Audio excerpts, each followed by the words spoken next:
Do you know when drawing a card in Magic the Gathering is not actually drawing a card?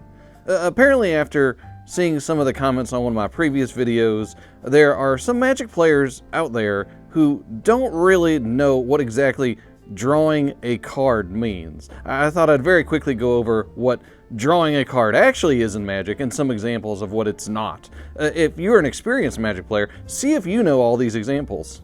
So Magic does actually define what drawing a card is in Rule 121.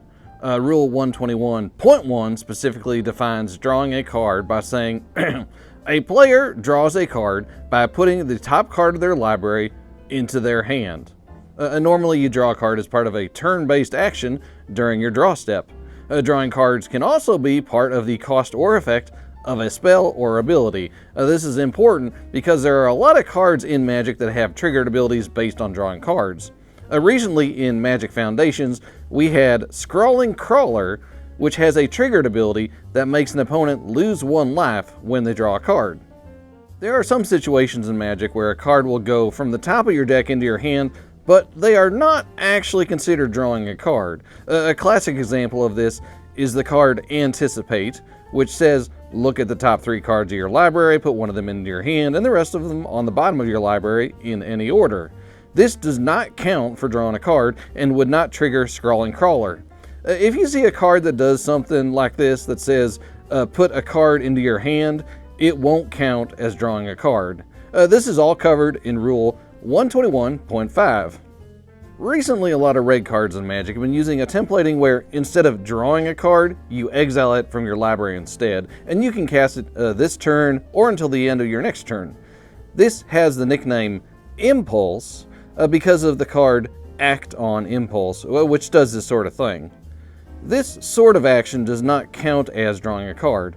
Ironically, the actual card Impulse acts more like the previously mentioned Anticipate, so Impulse doesn't impulse, but Act on Impulse impulses for 3, if you follow me. There are also various cards in Magic that act as replacement effects for drawing a card. Let's look at Uruth, Tormented Prophet, which says, if you would draw a card, exile the top 2 cards of your library instead. You may play those cards this turn. This is a replacement effect for you, replacing anytime you would draw a card. So you are no longer drawing cards and would never trigger anything that cares about you drawing cards. This is all covered by Rule 614.6, which explains how events do not happen if they are replaced by these kinds of effects. A fun note with this kind of replacement effect. Everyone knows that you lose the game if you try and draw a card from an empty library, but if you have a replacement effect like this active, you won't lose the game with an empty library because you never draw cards. And that's kind of neat. You can really tell how complex Magic the Gathering is by how many rules have been written around a simple thing like what drawing a card is, but I think that's cool, and that's actually why a lot of us enjoy the game so much. I'm sure I missed some card draw shenanigans in here somewhere, so if you have one you like, please let me know in the comments.